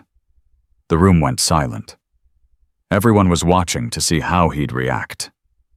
"Does anyone know Sergeant Major Briggs?" Morrison asked. A few hands went up. "Can someone check on him? Make sure he's okay?" A young lieutenant volunteered and left the room. Morrison continued the presentation, but his mind was racing. Had he said something offensive? Had he triggered some bad memory? Or had Briggs simply decided this was a waste of time? The lieutenant returned 10 minutes later and whispered something to Morrison. Morrison nodded. "We're going to take a 15-minute break. Be back at 1400. He found Sergeant Major Briggs sitting on a bench outside the training facility smoking a cigarette despite the no smoking signs posted everywhere. "Sergeant Major, I wanted to check. I know who you are, Captain." Briggs' voice was rough, worn down by years of shouting orders and breathing dust in bad places. "I know what you did, and I know you think telling your story is going to fix everything." Morrison sat down on the bench, leaving space between them. "I don't think it's going to fix everything. I think it's going to fix some things for some people. That's enough." Briggs took a long drag on his cigarette. "You want to know why I walked out?" "Only if you want to tell me." "Afghanistan, 2011. We had an interpreter, local guy, mid-50s. He'd worked with us for 3 years. Smart as hell. Knew the territory better than our maps. One day, new lieutenant joins our team. Kids fresh from ranger school, full of piss and vinegar. He starts giving orders to our interpreter like he's some kind of servant. Doesn't ask his opinion. Doesn't listen to his advice. Just treats him like hired help." Briggs flicked ash onto the ground. 2 weeks later, we're planning a raid. Lieutenant ignores our interpreter's warning about a route being compromised. Says he doesn't need input from locals. We take that route. Hit an IED. 3 casualties. Could have been avoided if the lieutenant had shown 1 ounce of respect for someone who'd earned it. Morrison felt his chest tighten. "What happened to the interpreter?" "He quit. Said he couldn't work for people who didn't value his life or his knowledge. Last I heard, he got a visa and moved to the States. Works at a convenience store in Virginia. Guy was a hero. Risked his life for us every day. And we treated him like he was invisible. And the lieutenant got a Bronze Star for the mission. Never faced any consequences for his attitude. Probably thinks he did everything right." Briggs stubbed out his cigarette. "That's why I walked out, Captain. Because I heard your story and I thought that's nice one guy learned a lesson. But what about all the lieutenants out there right now making the same mistakes? What about all the interpreters and contractors and support staff who are being disrespected every single day because they don't wear the uniform? Morrison let the words settle. You're right. One person learning isn't enough. That's why we're expanding this training. That's why I'm here talking to you and your team. Because the only way to change a culture is to reach critical mass. To get enough people questioning their assumptions that it becomes abnormal to act on bias instead of normal. Briggs looked at him for the first time. You really believe that you really think you can change the military? I don't know. But I have to try. Because the alternative is being like the lieutenant in your story. Learning nothing. Changing nothing. Letting good people suffer because I'm too comfortable with how things are. They sat in silence for a long moment. Then Briggs stood up. All right, Captain. I'll give you a chance. But I'm going to hold you to this. If I see you giving up, if I see you going through the motions, I'm going to call you out. Publicly. Deal. Deal. They walked back into the training facility together. The room went quiet when they entered. Briggs stood at the front with Morrison. Listen up, Briggs said, his command voice cutting through the murmurs. Captain Morrison and I just had a conversation. He's for real. This training is for real, and if I catch any of you blowing it off or treating it like a joke, you'll answer to me. We clear. The room snapped to attention. Clear, Sergeant Major. The rest of the session was different. Officers who'd been skeptical started asking genuine questions. Operators who'd been dismissive started sharing their own stories. The walls came down and real conversation began. When it ended, Briggs pulled Morrison aside one more time. You did good today, Captain. But remember something. The hard work isn't changing minds, it's keeping them changed. Culture reverts to its mean, unless you're constantly pushing against it. Don't get comfortable. Morrison nodded. I won't. And Sergeant Major, thank you for giving me a chance. For believing this matters. Don't thank me yet. Thank me in 5 years when we're still doing this work and it's actually made a difference. Morrison flew back to Hawaii that night exhausted, but energized. He'd found an ally in Briggs. More importantly, he'd found someone who would hold him accountable, who wouldn't let him slide back into complacency. When he arrived at his office the next morning, he found a note on his desk from Admiral Tanaka. Heard about Fort Bragg. Well done. Keep pushing. The work is just beginning. Morrison pinned the note to his bulletin board next to the security camera photo from the officers' club. He looked at that photo every morning now, not to punish himself, but to remember, to stay honest, to never forget the cost of assumptions. His phone rang. Captain Rodriguez. Morrison, we've got a problem. Remember that lieutenant from your first training session, Davis? He just filed a complaint saying the training is discriminatory against male officers. Says it creates a hostile environment and violates equal treatment principles. The JAG office is reviewing it. Morrison felt his stomach drop. He'd been waiting for something like this. The backlash was inevitable. What do? We fight. We document every success. We show the data. We prove that treating people with respect isn't discrimination. It's basic decency. Rodriguez paused. And Morrison. This is going to get ugly. Are you ready? Morrison looked at the photo on his wall, thought about Lieutenant Nguyen's mother, about Sergeant Major Briggs's interpreter, about every person who'd been disrespected and dismissed because someone decided they didn't look like they belonged. I'm ready, he said. Let's show them what real leadership looks like. The complaint hit like a torpedo. Within 48 hours, it had spread through the fleet's internal networks, picked up by military news outlets, and somehow leaked to civilian media. Morrison watched his phone explode with notifications as reporters requested interviews. Opinion writers published hot takes, and social media turned the story into a battleground. Navy's bias training under fire, Does anti-discrimination equal discrimination? Officer claims diversity program punishes male service members. Pentagon reviews controversial cultural training after formal complaint. Lieutenant Davis had framed his complaint carefully. He didn't attack Admiral Tanaka directly. He didn't criticize the incident that started everything. Instead, he argued that the training program created a chilling effect on male officers, making them afraid to give orders or provide feedback to female or minority subordinates. He claimed the program fostered resentment rather than unity, and that it violated the military's commitment to treating all service members equally. Morrison sat in Admiral Tanaka's office with Captain Rodriguez and Commander Vickers, all of them reading through the formal complaint documentation. "He's smart," Vickers said. "He's not attacking the message. He's attacking the methodology, saying we've overcorrected." Rodriguez shook his head. "The data doesn't support his claim. We've tracked leadership effectiveness metrics across units that completed the training. Team cohesion is up. Retention rates for women and minorities are up. Performance evaluations are more objective. The program is working." Admiral Tanaka had been silent throughout the discussion.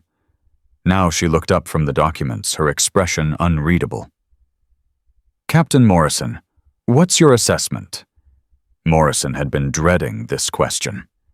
"Ma'am, I think Lieutenant Davis represents a real concern among some officers. They see the program as an attack on traditional military culture. They feel like we're telling them everything they've done for their entire careers was wrong. And when people feel attacked, they dig in and fight back. So you think we should modify the program, soften the message?" "No, ma'am. I think we need to double down.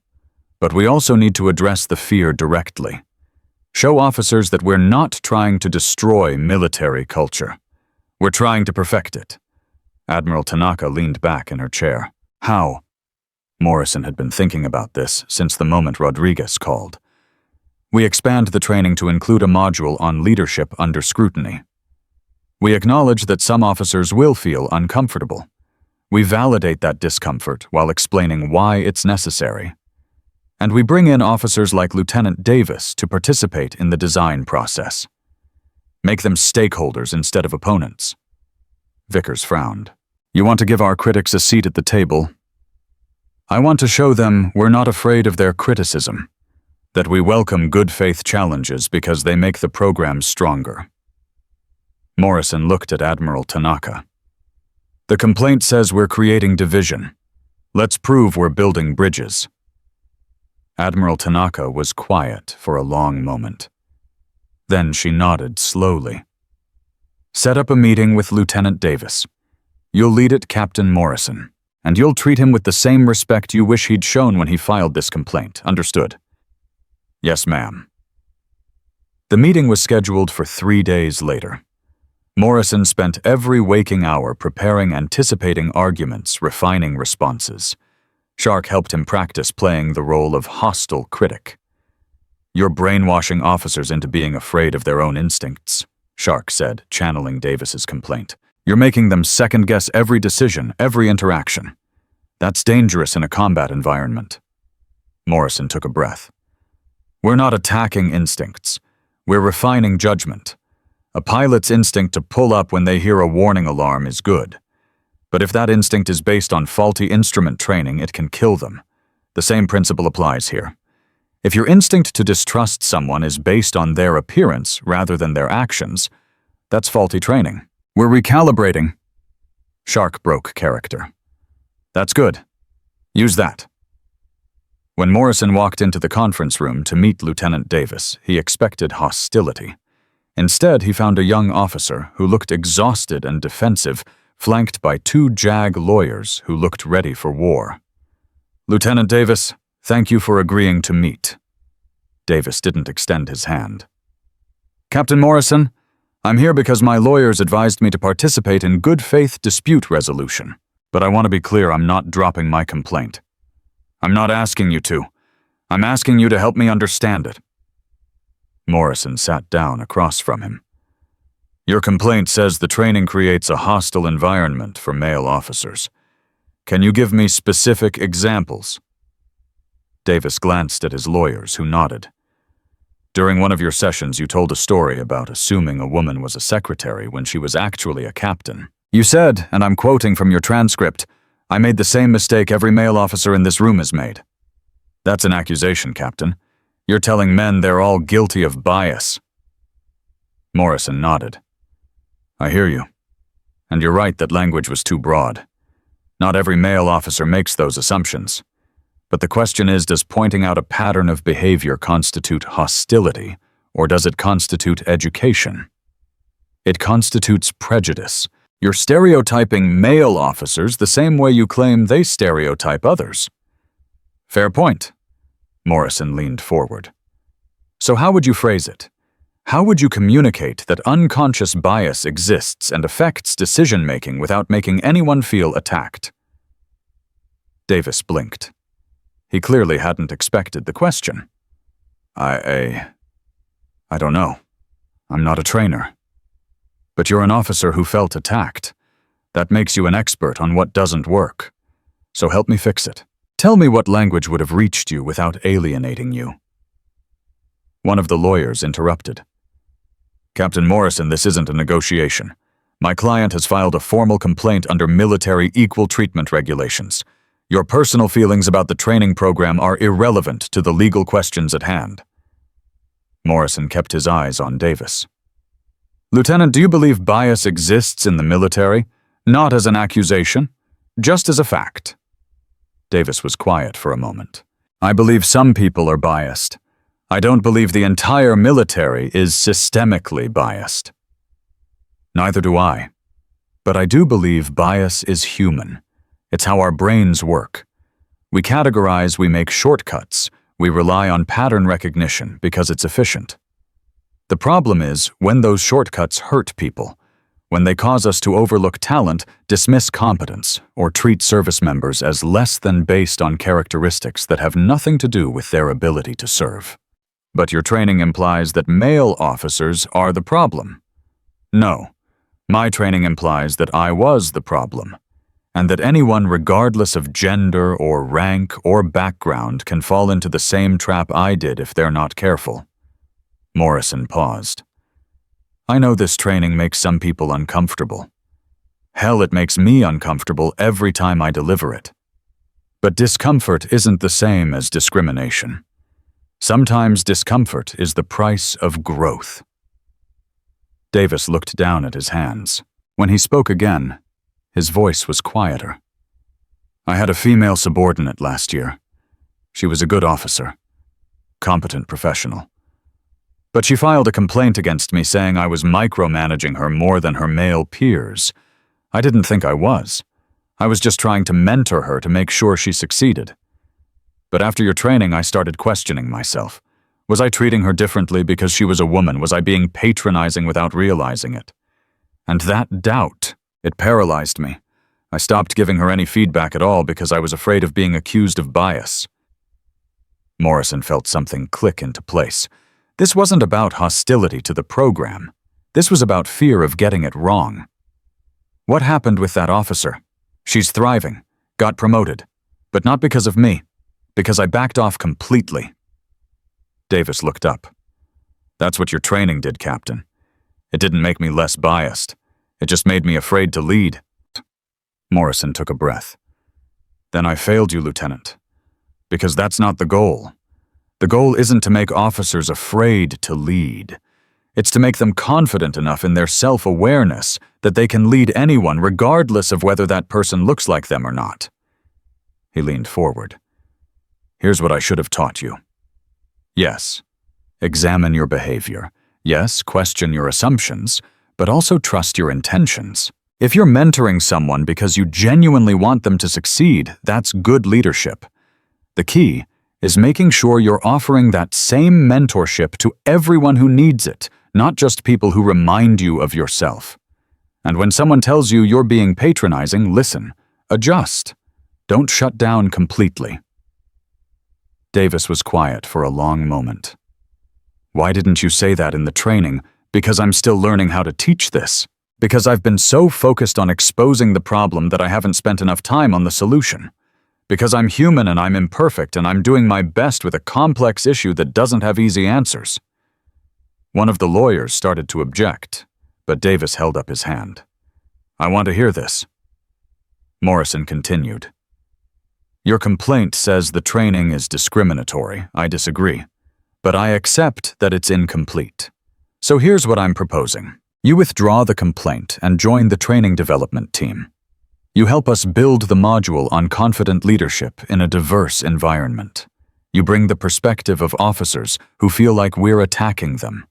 And together we create something better than what either of us could build alone. The lawyers immediately started whispering to Davis. Morrison couldn't hear what they were saying, but he could guess. Don't trust him. This is a trap. Protect yourself. Davis listened to them, then shook his head. Give me a week to think about it. Take all the time you need. Morrison left the meeting not knowing if he'd accomplished anything. Shark was waiting outside. How'd it go? Either I just found a partner, or I gave him ammunition to destroy the program. Won't know for a week. The week that followed was agony. Morrison continued delivering training sessions, but every moment he was distracted wondering what Davis would decide. The media coverage intensified. Opinion pieces argued both sides. Some veterans praised the program as long overdue. Others condemned it as political correctness, destroying military readiness. On the 6th day, Morrison got a call from Admiral Tanaka. My office, now. He arrived to find not just Admiral Tanaka, but Admiral Henderson, commander of Pacific Fleet Operations, and 2 attorneys from the Judge Advocate General's office. Captain Morrison, sit down. Admiral Henderson's voice was grave. Morrison's stomach dropped. This was it. They were shutting down the program. Lieutenant Davis has withdrawn his complaint, Admiral Henderson said. Morrison felt his knees go weak with relief, but Henderson wasn't smiling. He withdrew it on one condition, that he be assigned as Deputy Director of the Cultural Competency Training Program, reporting directly to you with full authority to review and revise curriculum. Morrison blinked. He wants to join us. More than that, he wants to lead the module on male officer concerns. He's proposing a 2-way dialogue approach where officers can voice their fears and challenges without being dismissed as hostile or resistant. Admiral Henderson leaned forward. The question is, can you work with someone who publicly challenged your program? Can you give him real authority, not just a token position? Morrison thought about the conversation in the conference room, about Davis's fear of getting it wrong, about the female officer he'd stopped mentoring because he was paralyzed by self-doubt. Yes, sir. I can work with him. Because he's right. The program needs his perspective. We've been so focused on showing officers their blind spots that we haven't given them enough tools to navigate the uncertainty. Davis can help us fix that. Admiral Tanaka spoke for the first time. This is a risk, Captain. Davis could use his position to undermine the program from within. He could leak information to critics, sabotage the curriculum, turn this into a disaster. He could, but I don't think he will. I think he genuinely wants to make this better. And if I'm wrong, if he proves to be acting in bad faith, we'll deal with it. But I'd rather take that risk than lose the chance to bring a skeptic into the fold. Admiral Henderson exchanged a look with Admiral Tanaka. She nodded slightly. All right, Captain. Davis reports to you on Monday. Make this work. Lieutenant Davis arrived at Morrison's office at 0700 Monday morning, carrying a thick binder of notes. I spent the week reviewing every training session transcript, every feedback survey, every complaint that's been filed. I've got 63 specific recommendations for improving the program. Morrison gestured to a chair. Let's hear them. They spent the next 6 hours going through Davis's recommendations. Some were minor language changes. Others were fundamental restructuring of how the program approached sensitive topics. Davis wanted to add a segment specifically addressing the fear of false accusations, another on navigating genuine disagreements that weren't based on bias, and a third on rebuilding trust when relationships had been damaged by perceived discrimination. "This is all good," Morrison said. "Really good. But I need to know something. Why did you file the complaint? If you had all these ideas, why not just come to me directly?" Davis set down his pen. "Because I didn't think you'd listen. I thought you were so convinced of your own righteousness that you'd dismiss anyone who questioned the approach. And honestly, I was angry. I watched you get promoted after screwing up, and it felt like the Navy was rewarding failure. Like admitting you were wrong was more valuable than never being wrong in the first place." "That must have been frustrating." "It was. Until I realized that the reason you got promoted wasn't for screwing up. It was for being willing to stand in front of thousands of people and admit it. That takes a different kind of courage than I've ever had to show. And maybe that's what the Navy needs right now. People who can be wrong and grow from it, instead of people who are so afraid of being wrong that they never take risks." Morrison felt something shift between them. Not quite trust, but the beginning of mutual respect. "Okay, let's build this thing together, but I need you to promise me something." "What?" "If you see me slipping back into old habits, if you see me getting comfortable or self-righteous or closed off to criticism, you call me out. Immediately. No hesitation." Davis smiled slightly. "Deal. And same goes for you. If I start undermining the program or acting in bad faith, you shut me down." They shook hands. Over the next 18 months, Morrison and Davis transformed the training program into something neither could have built alone. The new curriculum acknowledged the fears and challenges of all officers while maintaining the core message: competence deserves respect, regardless of who possesses it. Feedback scores improved. Resistance decreased. And slowly, measurably, the culture began to shift. The program expanded to all service branches. Morrison and Davis traveled together, presenting to increasingly larger audiences.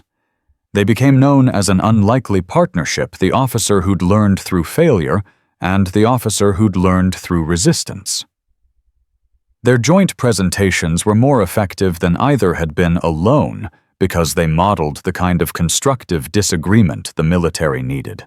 3 years after that night at the Officers' Club, Morrison stood in the Naval Academy's auditorium delivering his final presentation before transferring to a new assignment. The midshipmen in attendance were the future of the fleet: young, diverse, idealistic. They'd grown up in a world where conversations about bias and inclusion were normal, not controversial.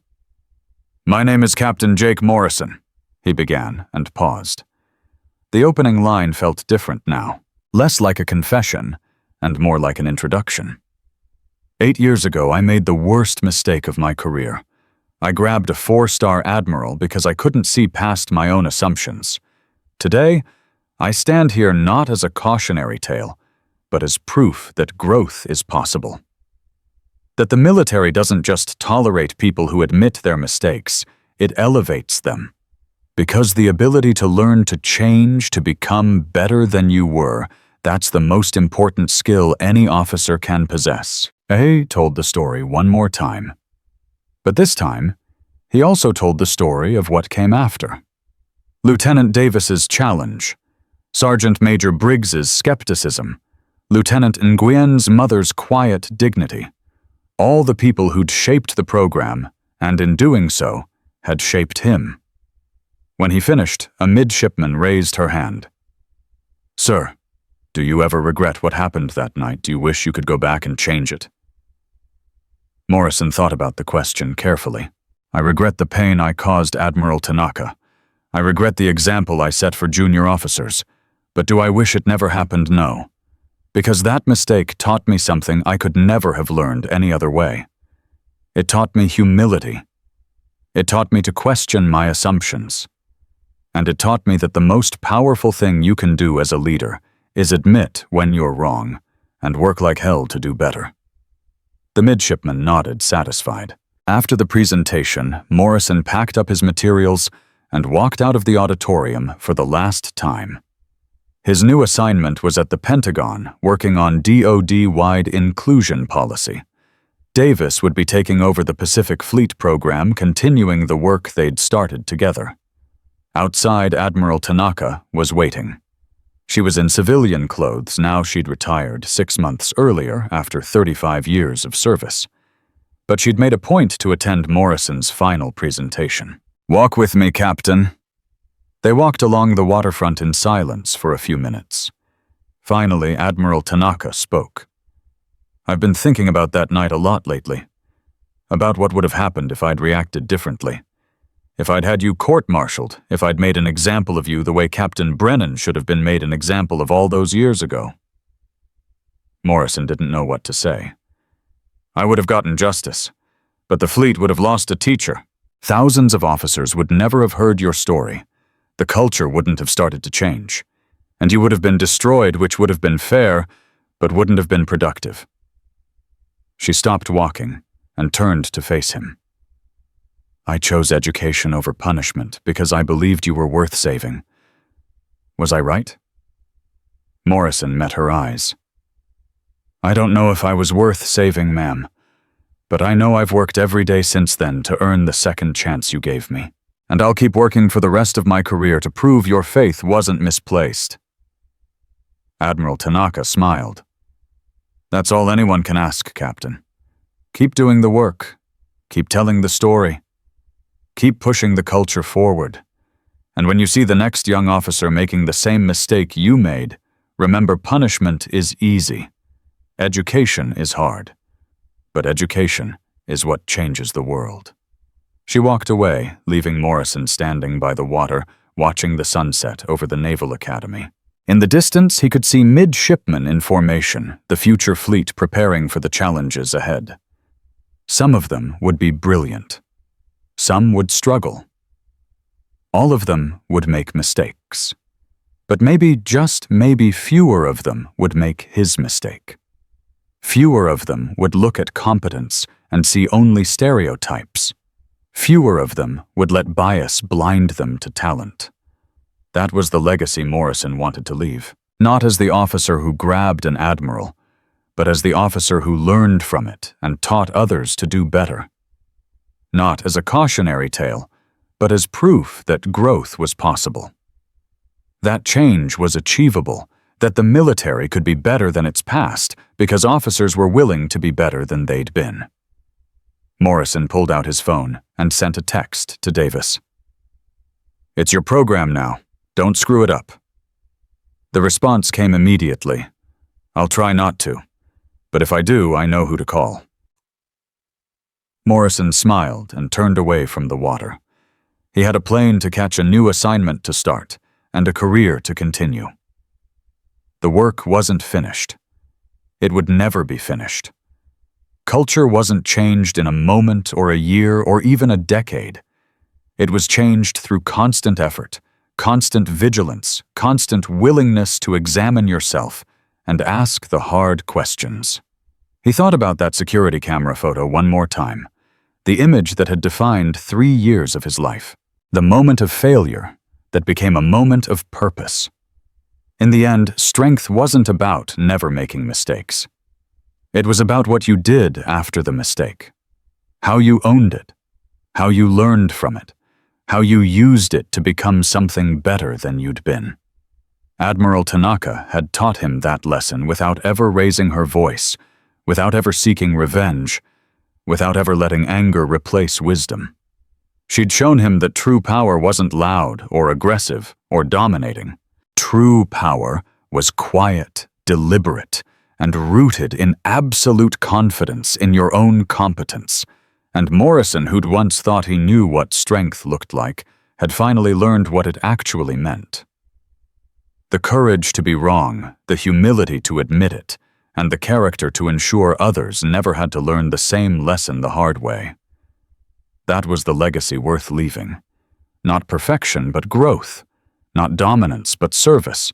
Not punishment, but education. Because in the end, the military didn't need more warriors who never made mistakes. It needed leaders who could acknowledge their failures and transform them into wisdom for the next generation. That was how cultures changed. That was how institutions evolved. That was how one officer's worst moment could become the entire fleet's best lesson.